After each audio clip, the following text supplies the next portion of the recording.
Hello friends, welcome to my YouTube channel PK smart study. Daily current affairs के video series में आपका स्वागत है। आज है 10 अक्टूबर 2020। 10 अक्टूबर 2020 से करंट अफेयर्स के जितने भी इंपॉर्टेंट क्वेश्चन बनते हैं हम इस वीडियो में डिस्कस करेंगे।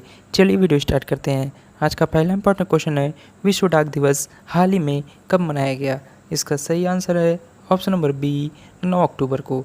विश्व डाक दिवस हर साल 9 अक्टूबर को मनाया जाता है।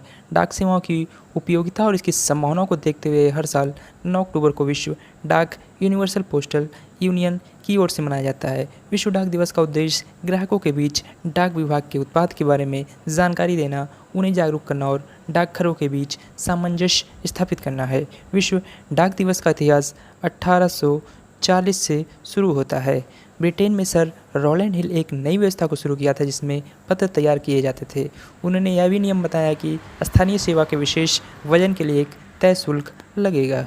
चलिए आपको अक्टूबर माह के सारे इंपॉर्टेंट डे रिवीजन कराते हैं। 1 अक्टूबर को इंटरनेशनल कॉफ़ी डे और वर्ल्ड वेजिटेरियन डे। 2 अक्टूबर को गांधी जयंती और international day of non violence. बात करें 4 अक्टूबर की तो world animal welfare day. 5 October world teachers day और world housing day. 7 October world cotton day. 8 अक्टूबर को इंडियन एयरफोर्स डे और 9 अक्टूबर को वर्ल्ड पोस्ट डे। अगले क्वेश्चन पे जाने से पहले अगर ये वीडियो आपको पसंद आ रही हो तो लाइक और शेयर जरूर कर दें। साथ ही में हमारे Telegram channel PK smart study को भी ज्वाइन कर लें, वहाँ आपको सारी पीडीएफ एक साथ मिल जाएंगे। क्वेश्चन नंबर 2, विश्व बैंक ने चालू वित्त वर्ष में सकल घरेलू उत्पाद में निम्न में से कितने प्रतिशत गिरावट का पूर्वानुमान लगाया है? इसका सही आंसर है ऑप्शन नंबर सी, 9.6%। विश्व बैंक ने चालू वित्त वर्ष में सकल घरेलू उत्पाद में 9.6% गिरावट का पूर्वानुमान लगाया है। विश्व बैंक ने कहा है कि भारत की आर्थिक स्थिति इससे पहले की किसी भी समय की तुलना में काफ़ी खराब है। उसने कहा कि कोरोना वायरस महामारी के कारण कंपनियों और लोगों को आर्थिक झटके लगे हैं। इसके साथ ही महामारी के प्रसार को थामने के लिए देश भर में लगाए गए लॉकडाउन का भी प्रतिकूल असर पड़ा है। बात करें वर्ल्ड बैंक का हेडक्वार्टर है वाशिंगटन डीसी। प्रेसिडेंट है David R Malpass. Parent organization company है वर्ल्ड बैंक ग्रुप। इसमें 189 कंट्रीज़ है। चलिए चलते हैं क्वेश्चन नंबर 3 की तरफ। यूरोपीय संघ की संसद ने 2030 तक कितने प्रतिशत उत्सर्जन में कटौती के लिए मतदान किया है? इसका सही आंसर है ऑप्शन नंबर सी, 60%। यूरोपीय संघ की संसद ने 1990 के स्तरों की तुलना में 2030 तक उत्सर्जन में 60% तक की कमी लाने के लिए अपने जलवायु लक्ष्य को अद्यतन करते हुए मतदान किया है। इससे पहले यूरोपीय संघ ने 2030 तक 40% उत्सर्जन को कम करने का लक्ष्य रखा था। विश्व वन्य जीव कोष और अन्य गैर सरकारी संगठन 2030 तक उत्सर्जन में कम से कम 65% कमी पर जोर दे रहे थे। जर्मनी की अध्यक्षता के तहत मतदान किया गया। चीन दुनिया में सबसे बड़ा कार्बन उत्सर्जक है। चलिए चलते हैं क्वेश्चन नंबर 4 की तरफ। हाल ही में किस राज्य के मुख्यमंत्री ने किसान रथ मोबाइल ऐप को लॉन्च किया है? इसका सही answer option number D, Assam.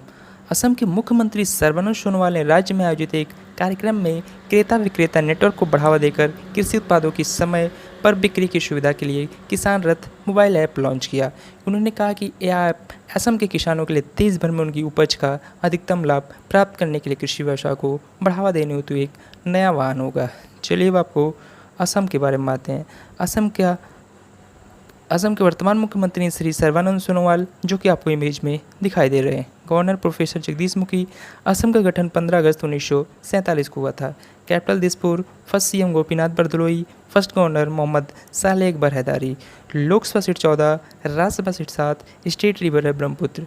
Total district है 27। बात करें असम का high court Guwahati high court के अंतर्गत आता है। चीफ जस्टिस हैं अजय लांबा जी। चलिए आपको मैप में दिखाते हैं, ये मैप में असम। चलते हैं क्वेश्चन नंबर 5 की तरफ। केंद्रीय मंत्रिमंडल ने हाल ही में भारत और किस देश के बीच साइबर सुरक्षा के क्षेत्र में सहयोग को लेकर समझौते यानी कि एमओसी पर हस्ताक्षर को मंजूरी दे दी है? इसका सही answer option number D, Japan. केंद्रीय मंत्रिमंडल ने हाल ही में भारत और जापान के बीच साइबर सुरक्षा के क्षेत्र में सहयोग को लेकर समझौते पर हस्ताक्षर को मंजूरी दे दी है। बयान में कहा गया है कि समझौता आपसी हित से जुड़े क्षेत्रों में सहयोग को बढ़ावा देगा। इससे अन्य बातों के साथ साथ साइबर स्पेस के क्षेत्र में क्षमता निर्माण, साइबर सुरक्षा, खतरों, घटनाओं और दुर्भावनापूर्ण साइबर गतिविधियों के बारे में जानकारी साझा करने के साथ साथ उनका मुकाबला करने हेतु बेहतर परिपाटियों को साझा किया जाएगा। चलिए अब आपको जापान के बारे में बात हैं। जापान की कैपिटल है टोक्यो। प्राइम मिनिस्टर हैं यासुशिदा सुगा, जो कि आपको इमेज में दिखाई दे रहे हैं। Emperor Naruhito. Currency yen. National day 11 फरवरी। हाइस्ट माउंटेन है माउंट फिजी। नेशनल गेम है सूमो। बर्ड है ग्रीन पेजेंट। फ्लावर है चेरी ब्लॉसम। पार्लियामेंट नेम है डाइट। बिगेस्ट लेक है बीवा लेक। चलिए आपको मैप में दिखाते हैं। ये मैप में जापान। चलते हैं क्वेश्चन नंबर 6 की तरफ। फोर्ब्स की तरफ से जारी रैंकिंग में कौन लगातार 13वें साल भारत के सबसे अमीर लोग इस सूची में पहले स्थान पर है? इसका सही आंसर है option number B, Mukesh Ambani ji. Forbes ने साल 2020 के टॉप 100 सबसे अमीर भारतीयों की लिस्ट जारी कर दी है। पहले नंबर पर रिलायंस इंडस्ट्रीज़ के चेयरमैन मुकेश अंबानी का नाम शामिल है। उनकी संपत्ति 88.7 अरब डॉलर है। फोर्ब्स की लिस्ट में 25.2 अरब डॉलर की संपत्ति के साथ दूसरे नंबर पर गौतम अडानी जी हैं। तीसरे नंबर पर शिव नाडार का नाम शामिल है। इनकी संपत्ति 20.4 अरब डॉलर है। ये आपको इमेज में दिखाई दे रहे हैं। ये हैं मुकेश अंबानी जी। चलते हैं क्वेश्चन नंबर 7 की तरफ। केंद्र सरकार ने 15 अक्टूबर से कितने फीसदी जनता के साथ सिनेमाघर खोलने की इजाज़त दे दी है? इसका सही आंसर ऑप्शन नंबर बी, 50%। केंद्र सरकार ने 15 अक्टूबर से देश में सिनेमा हॉल्स, थिएटर, मल्टीप्लेक्स 50% क्षमता के साथ खोलने की इजाज़त दे दी है। फिलहाल आधी सीटें ही बुक हो पाएंगी क्योंकि मास्क पहनना और दर्शकों के बीच एक सीट की दूरी रखना अनिवार्य होगा। सूचना और प्रसारण मंत्री प्रकाश जावड़ेकर ने हाल ही में सिनेमाघरों के लिए नियमों की घोषणा की है। इसके अनुसार फिल्म शुरू होने से पहले दर्शकों को कोरोना से बचाव के बारे में जागरूकता फैलाने वाली 1 मिनट की एक फिल्म भी दिखानी होगी। चलिए ले चलते हैं क्वेश्चन नंबर 8 की तरफ। हाल ही में किस भारतीय महिला पहलवान ने हरियाणा के खेल और युवा विभाग में उप निदेशक पद से इस्तीफा दे दिया है? इसका सही आंसर है option number A, Babita Phogat ji. भारतीय महिला पहलवान बबीता फोगाट ने हाल ही में हरियाणा के खेल और युवा विभाग में उपनिदेशक पद से इस्तीफा दे दिया। बबीता फोगाट प्रख्यात कुश्ती कोच महावीर फोगाट की बेटी हैं। फोगाट परिवार हिंदी फिल्म दंगल की सफलता के बाद देश के घर घर में मशहूर हो गया था, जो फोगाट बहनों के जीवन पर आधारित है। बबीता फोगाट राष्ट्रमंडल खेल में एक स्वर्ण सहित 3 पदक जीत चुकी हैं। इन्होंने वर्ष 2018 में गोल्ड कोस्ट में खेले गए 53 किलो महिला कुश्ती स्पर्धा में सिल्वर मेडल अपने नाम किया था। इन्होंने इससे पहले वर्ष 2014 में ग्लासगो में आयोजित खेलों में स्वर्ण जीता था। ये आपको इमेज में दिखाई दे रही हैं। ये हैं बबीता फोगाट जी। चलते हैं क्वेश्चन नंबर 9 की तरफ। यूजीसी ने हाल ही में देश के कितने विश्वविद्यालयों को फर्जी घोषित किया है? इसका सही आंसर ऑप्शन नंबर सी, 24 विश्वविद्यालयों को। यूजीसी ने हाल ही में देश के 24 विश्वविद्यालयों को फर्जी घोषित कर दिया है। आयोग की सूची के अनुसार इसमें सबसे ज़्यादा संस्थान उत्तर प्रदेश और उसके बाद राष्ट्रीय राजधानी नई दिल्ली में है। यूजीसी की इस फर्जी विश्वविद्यालय की सूची में शामिल 8 संस्थान अकेले उत्तर प्रदेश में हैं। वहीं राजधानी दिल्ली में ऐसे 7 और उड़ीसा और पश्चिम बंगाल में 2-2 संस्थान हैं। इसके अलावा कर्नाटक, केरल, महाराष्ट्र, पुडुचेरी और महाराष्ट्र में एक फर्जी विश्वविद्यालय शामिल है। चलिए चलते हैं क्वेश्चन नंबर 10 की तरफ। हाल ही में अमेरिका के किस मशहूर सिंगर का 80 वर्ष की उम्र में निधन हो गया? इसका सही आंसर ऑप्शन नंबर ए, जॉनी नाश। अमेरिका के मशहूर गायक जॉनी नैश का निधन हो गया। जॉनी की उम्र 80 वर्ष थी। इन्होंने अपने बेहतरीन गानों से लोगों के दिलों में अलग जगह बना ली थी। जॉनी 1950 से लेकर 1986 तक काफ़ी सक्रिय रहे थे। 36 साल के अपने कैरियर में जॉनी ने कई यादगार गानों की अपनी आवाज़ दी और कई किताब भी अपने नाम किए। जॉनी ने अपने कैरियर का आखिरी गाना साल 1986 में गाया था। ये आपको इमेज में दिखाई दे रहे हैं। ये थे जॉनी नैश। चलिए चलते हैं क्वेश्चन नंबर 11 की तरफ। केंद्र सरकार ने हाल ही में किसे आरबीआई का डिप्टी गवर्नर नियुक्त किया है? इसका सही आंसर है option number D, M Rajeshwar Rao ji को। भारतीय रिजर्व बैंक यानी कि आरबीआई के एग्जीक्यूटिव डायरेक्टर कार्यकारी निदेशक एम राजेश्वर राय को आरबीआई का डिप्टी गवर्नर नियुक्त किया गया है।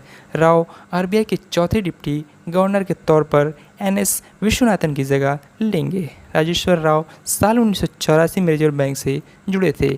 तब से वे विभिन्न पदों पर अपनी सेवाएं दे चुके हैं। इन्होंने साल 2016 में रिजर्व बैंक के कार्यकारी निदेशक के रूप में कार्यभार संभाला था। वर्तमान में वो आरबीआई के आंतरिक ऋण प्रबंधन, वित्तीय बाजारों के संचालन, अंतर्राष्ट्रीय और सचिव विभागों के प्रभारी हैं। ये आपको इमेज में दिखाई दे रहे हैं, ये हैं एम राजेश्वर राव जी। चलिए अब आपको आरबीआई के बारे में आते हैं। आरबीआई का गठन 1 अप्रैल 1935 को हुआ था। Headquarter Mumbai. Present governor Shaktikanta Das, जो कि आपको इमेज में दिखाई दे रहे हैं। First governor sir Osman A Smith, जो कि एक non Indian. First Indian governor C D Deshmukh. First Indian lady governor K J Udeshi. इसके लोगों में पांथर एंड पाम ट्री है। इसका राष्ट्रीयकरण 1 जनवरी 1949 को हुआ था। चलिए चलते हैं क्वेश्चन नंबर 12 की तरफ।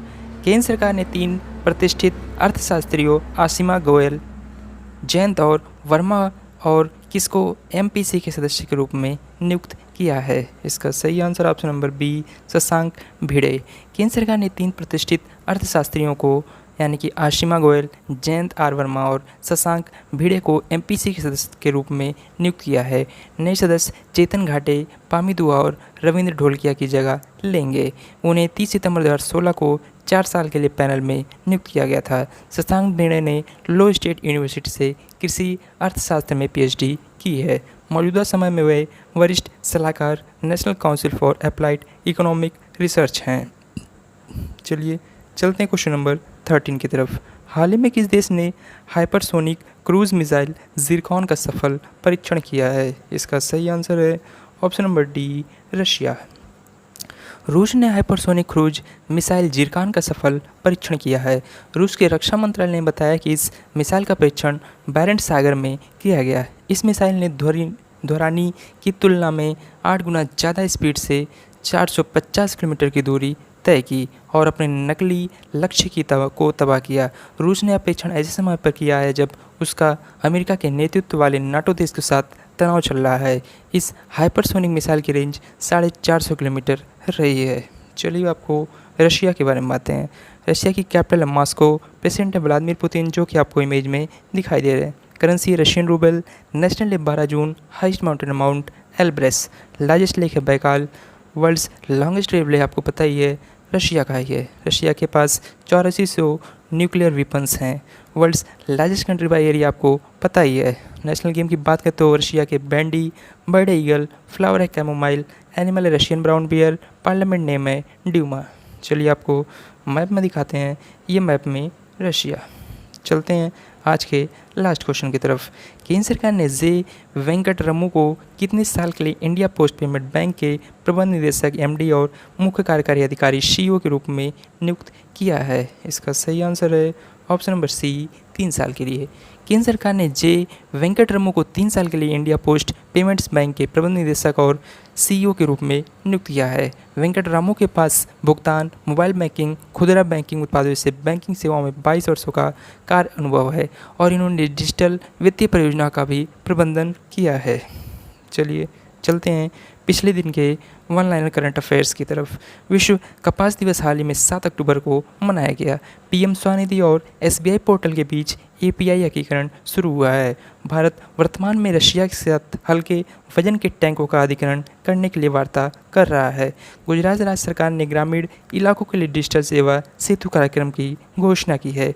इफ्को ने नई कृषि प्रौद्योगिकी को बढ़ावा देने के लिए प्रसार भारती संगठन के साथ भागीदारी की है। वित्त मंत्री निर्मला सीतारमण के अनुसार क्षतिपूर्ति उपकर से प्राप्त 20,000 करोड़ रुपए का वितरण राज्यों के बीच किया जाएगा। भारतीय खेल प्राधिकरण ने अपने सभी खेल प्रशिक्षकों से 1 वर्ष में 2 बार फिटनेस टेस्ट कराने को कहा है।